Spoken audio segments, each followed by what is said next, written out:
Yohanes pasal 11 ayat 33 sampai 40. Kalau saudara sudah dapat katakan amin. Kita baca bersama-sama dengan suara keras. 3, 2, 1. Ketika Yesus melihat Maria menangis dan juga orang-orang Yahudi yang datang bersama-sama dia, maka maskulah hatinya. Ia sangat terharu dan berkata, "Di manakah ia kamu baringkan?" Jawab mereka, "Tuhan, marilah dan lihatlah." Maka menangislah Yesus. Kata orang-orang Yahudi, "Lihatlah betapa kasihnya kepadanya." Tetapi beberapa orang di antara mereka berkata, "Ia yang memelekkan mata orang buta, tidak sanggupkah ia bertindak sehingga orang ini tidak mati?" Maka maskulah pula hati Yesus. Lalu ia pergi ke kubur itu. Kubur itu adalah sebuah gua yang ditutup dengan batu. Kata Yesus, "Angkatlah batu itu." Maka saudara orang yang meninggal itu berkata kepadanya, "Tuhan, ia sudah berbau busuk, sebab sudah 4 hari ia mati." Jawab Yesus, "Bukankah sudah kukatakan kepadamu, jikalau engkau percaya, engkau akan melihat kemuliaan Allah." Amin. Silakan duduk kembali Bapak Ibu Saudara-saudara. Saya permisi untuk turun ke bawah. Saya ingin dekat dengan Bapak Ibu Saudara-saudara. Puji Tuhan. Puji Tuhan buat kesempatan pada sore hari ini Bapak Ibu Saudara-saudara. Saya bersyukur kepada Tuhan buat penghargaan, penghormatan yang Tuhan berikan untuk saya menyampaikan firman Allah. Saya berterima kasih kepada Ibu Gembala dan juga Pak Gembala dan majelis gereja yang mempercayakan saya untuk melayani pada sore hari ini. Bapak Ibu Saudara-saudara, kita dalam ibadah untuk peringatan 76 tahun Indonesia merdeka. Beberapa waktu yang lalu saya melihat artikel di Twitter Bapak Ibu Saudara-saudara. Mereka sedang membahas tentang 70 tahun Indonesia merdeka. Ini suatu usia yang luar biasa, karena kalau orang sudah umur 76 tahun itu sudah tua, ya. Nah, Indonesia sudah cukup tua, dan dalam artikel itu berkata bahwa Indonesia sudah merdeka 76 tahun, tetapi ada banyak orang Indonesia yang belum merdeka. Ya, belum merdeka dari penderitaan, dari kemiskinan, ya, dari tekanan kehidupan, ditambah dengan kita belum merdeka dari COVID-19, Bapak Ibu Saudara. Kita banyak orang yang ketakutan, ya. Kenapa? Karena banyak orang takut mati. Padahal mati bagi orang Kristen ini kan masuk surga, tapi banyak orang takut, Bapak Ibu Saudara. Nah, sore hari ini saya ingin khotbah dengan judul kemerdekaan yang sejati di tengah COVID-19. Ya, yang perlu dalam hidup kita sebagai orang percaya adalah kita memiliki kemerdekaan yang sejati. Kemerdekaan di mana kita menikmati hidup ini. Ada banyak tekanan, ada banyak masalah dalam hidup. Ya, dengan COVID ini ada masalah ekonomi, pekerjaan, masa depan, dan sebagainya. Seringkali kita menjadi tertekan, Bapak Ibu Saudara. Kadang-kadang dalam sesuatu pun kita bisa tertekan. Saya ingat Ungke jadi hansip, Bapak Ibu Saudara. Jadi satu waktu kepala desa bilang, "Ungke, Ngana besok Ngana jadi komandan upacara. Ya, Ngana harus siap." Jadi Ungke bilang, "Iya, saya siap. Apa yang saya harus bilang, Pak Kepala Desa?" Jadi singkat cerita, Pak Kepala Desa bilang, "Kamu harus siap." Dan Kepala Desa tulis untuk dia apa yang dia harus katakan. Nah, perkataannya sederhana, yaitu ya, kepada Sang Saka Merah Putih hormat. Jadi Ungke ini pulang, dia gelisah karena besok ini dia yang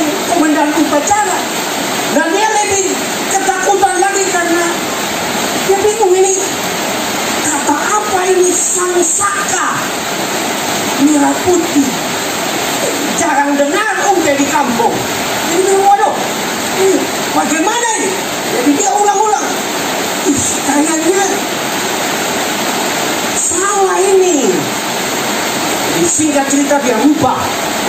Jadi besok upacara begini, ungkep pimpin dan dia bilang, kepada sang merah yang disangka putih, hormat. Dia pikir kepala desa salah sudah, dia tidak tahu. Nah banyak orang Kristen juga kenapa tidak memiliki kemerdekaan sejati, Bapak Ibu Saudara?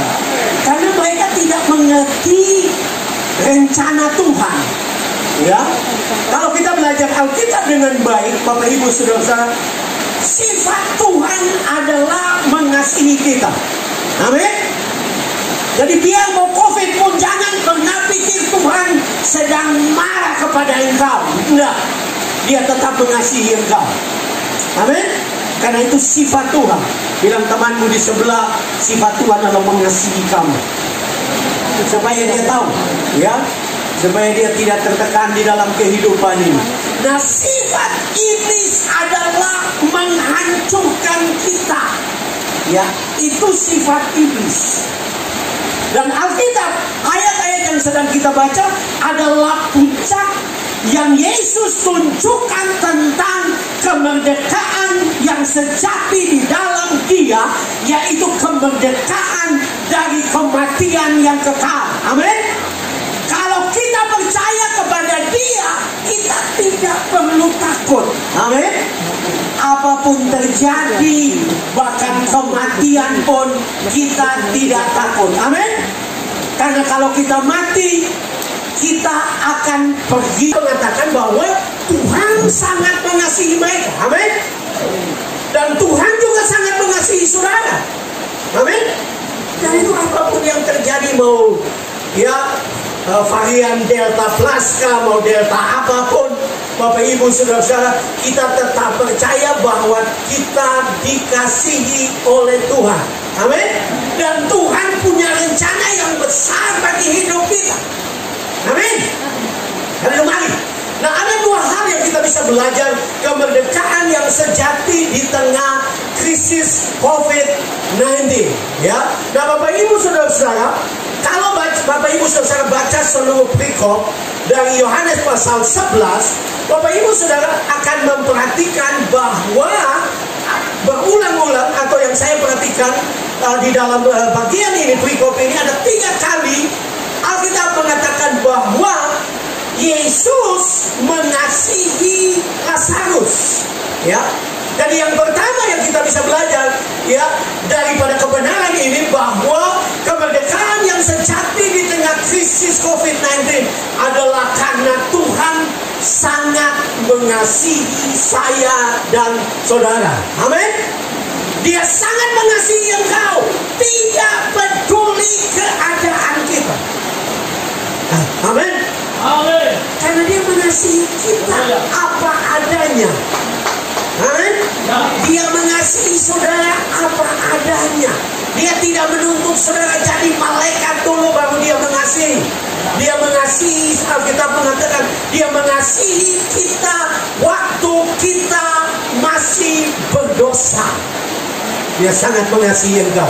Bahkan Bapak Ibu Saudara-saudara, salah satu kata yang ditunjukkan tentang kasih itu, kata yang dipakai adalah agapao. Agapao adalah kasih Allah, kasih ilahi, kasih tanpa syarat.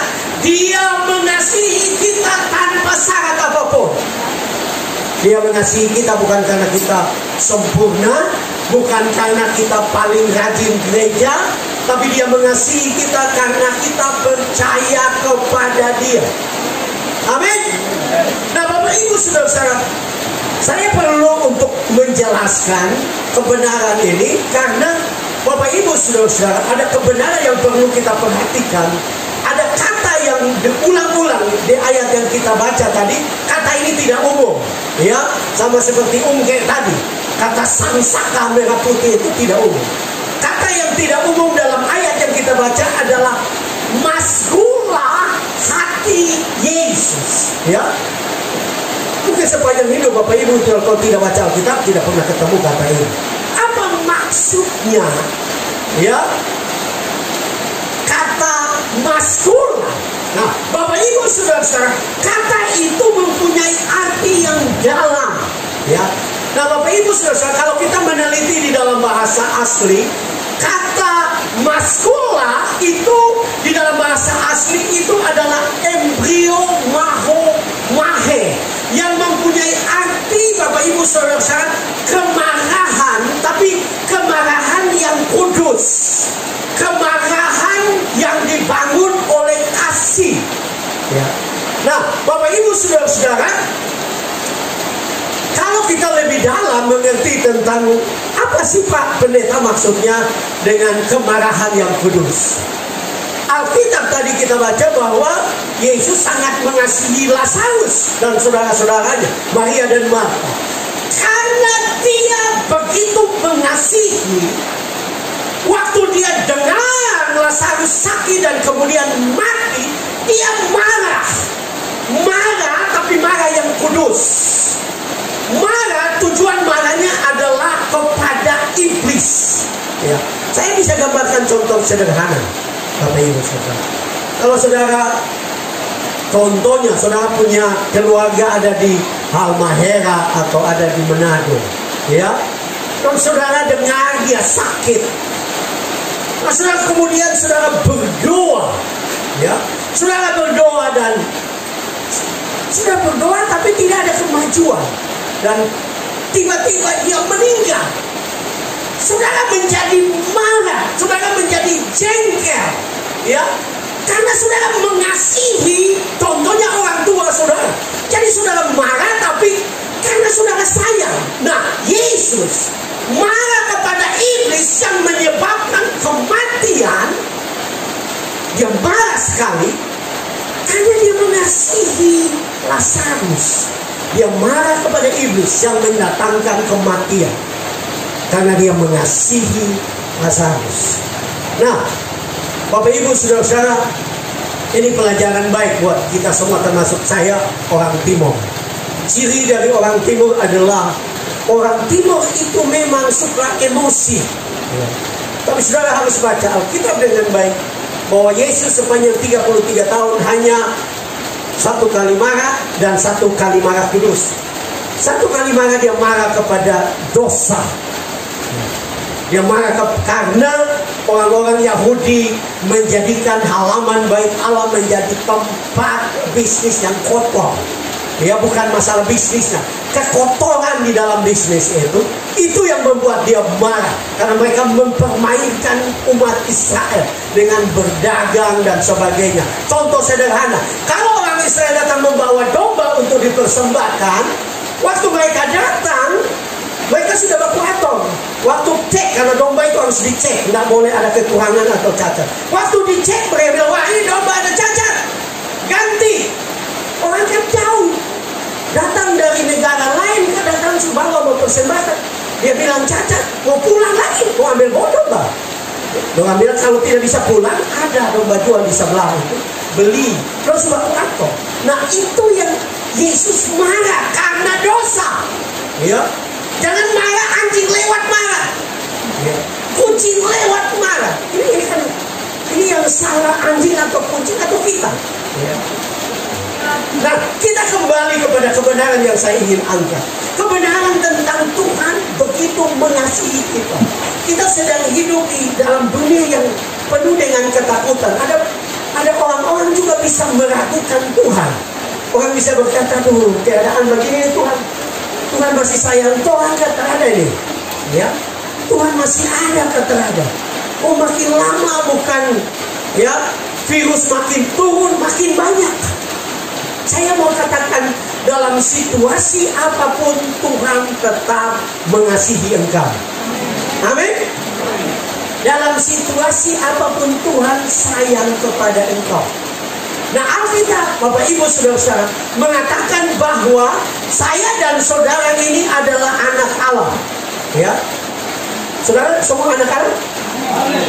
Coba yang anak Allah angkatan. Nah, semua angkatan ada. Kalau ada angkatan, terus saudara anak siapa? Ya. Nah, saya mau bilang Tuhan tidak punya cucu. Tuhan hanya punya anak. Dia mengasihi kita sebagai anak. Amin. Nah, seringkali dalam penderitaan, dalam kesulitan kita bisa mempertanyakan, kebaikan Allah, kasih Allah. Ini salah. Saudara, Tuhan mengasihi kita karena kita adalah anak. Ya, saya pernah mendengar kesaksian yang sangat memberkati saya. Bahkan saya menangis waktu dengar itu karena saya sadar betapa Tuhan mengasihi saya. Ya. Ada seorang ibu yang anaknya sakit yang parah sekali, sudah mau meninggal, kurus dan mau meninggal. Dan dia berkata, Tuhan, Engkau mengasihi aku, enggak? Engkau mengasihi anakku, enggak? Ya. Dia mempertanyakan kasih Tuhan terhadap dirinya dan terhadap anaknya. Ya. Dan Tuhan datang kepada dia. Ya. Karena beberapa hari yang lalu, saking dia putus asa, dia bilang begini. Tuhan, lebih baik Tuhan pindah ini penyakit, kasih di kita. Saking sayangnya dia dengan anaknya. Tuhan, saya sayang ini anak, Tuhan, kasih pindah ini penyakit di kita. Lebih baik kita yang mati daripada dia yang mati. Lebih baik kita yang menderita daripada dia. Seringkali kita mengasihi anak kita dan kita lakukan itu. Dan Tuhan bilang kepada dia, tahukah engkau baru bilang begitu. Aku sudah melakukan bagi engkau. Bukankah 2000 tahun yang lalu aku telah berikan anakku buat engkau untuk mati bagi engkau. Karena aku mengasihi engkau. Karena aku begitu peduli dengan engkau.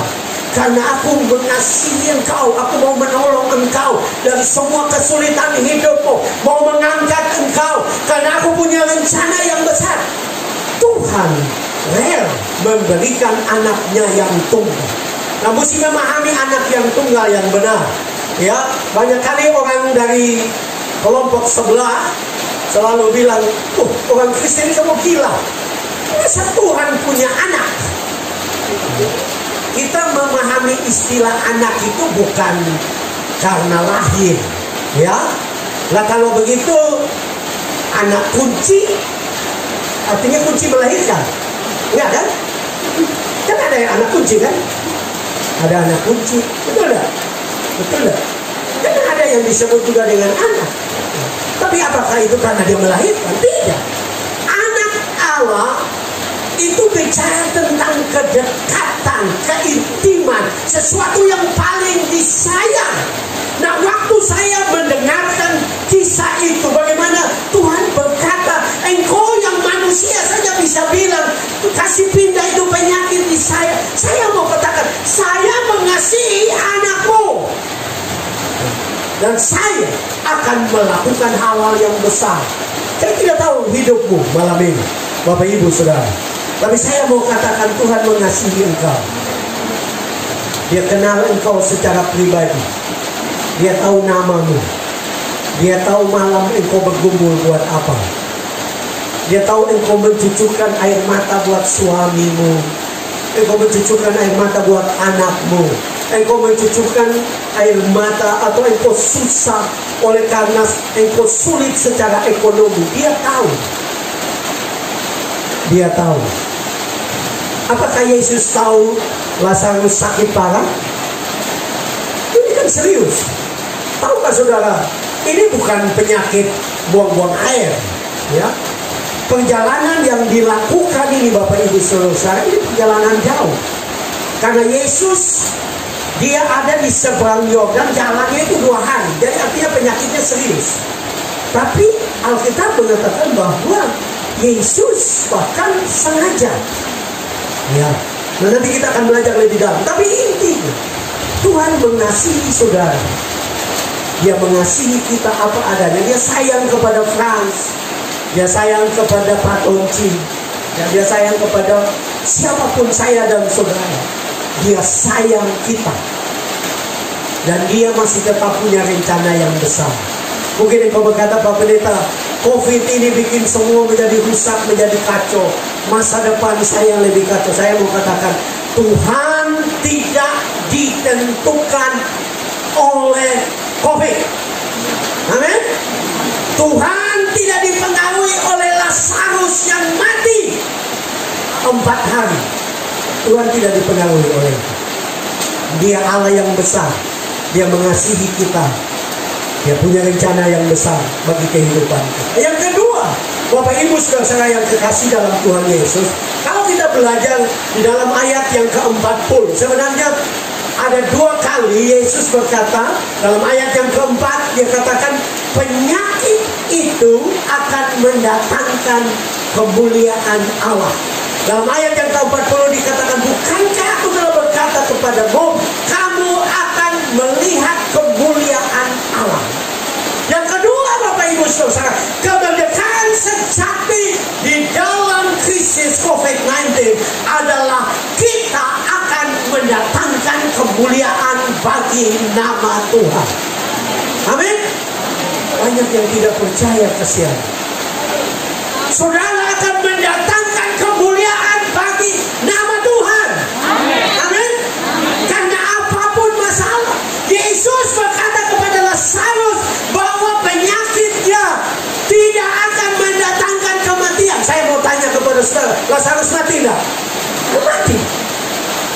Tapi Tuhan dapat mengubah air mata itu menjadi kemuliaan bagi nama Tuhan.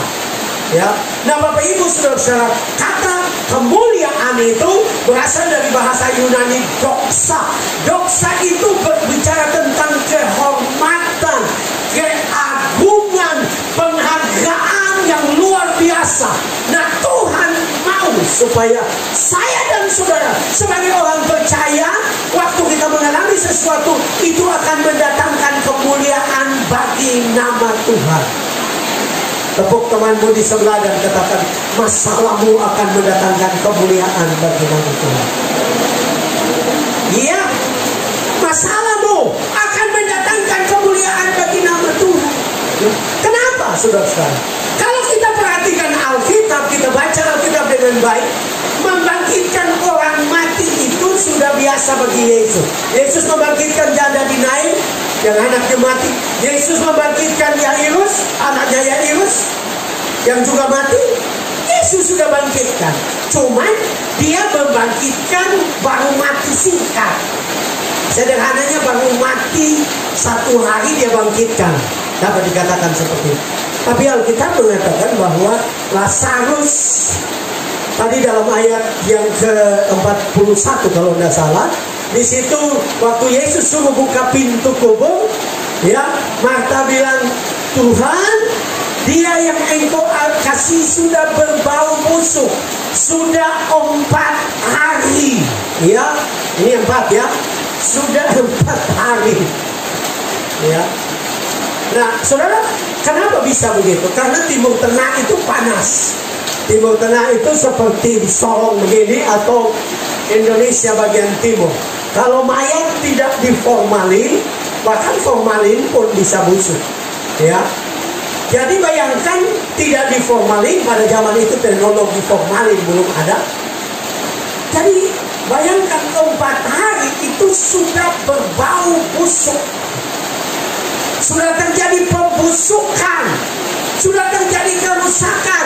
Yesus mau menunjukkan kepada orang-orang pada waktu itu, kalaupun sudah berbau busuk, sudah hancur, Tuhan dapat membangkitkan. Amin. Sekalipun sudah tidak ada harapan, Tuhan dapat menolong. Amin. Jadi jangan sudah bilang, Pak Pendeta, kita punya rumah tangga ancor. Baru ancor, belum bau busuk kan? Makanya kalau Pak tua bau gel, ancor memang, tapi belum bau busuk. Artinya Tuhan masih bisa pulihkan. Amin. Tuhan masih bisa menolong. Ya. Memang kita sedang hidup di dunia yang kacau balau karena COVID, tambah akhir zaman, ya. Tuhan semua datang di orang Yesus. Kacau balau, ya. Sama seperti ungke lagi, ungke bahugel, ya. Jadi dia pulang, tuannya tahu dia bahugel. Waktu dia pulang itu menangis, ungke, karena sudah nyendak sayang kita ungke. Oke dengan santai bilang, saya mama, orang pemai tua saja kita sayang, apalagi kita pemai tua.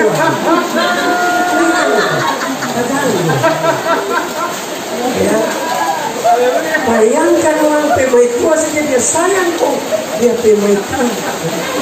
Karena dunia segitu. Dunia sebegitu, dunia sedikit Israel percaya bahwa Tuhan dapat ubah. Amin. Kalau Lazarus sudah 4 hari berbau busuk saja Tuhan bisa tolong. Apalagi cuma masalah rumah tangga, masalah ekonomi, masalah masa depan, masalah kesehatan, Tuhan pasti dapat menolong.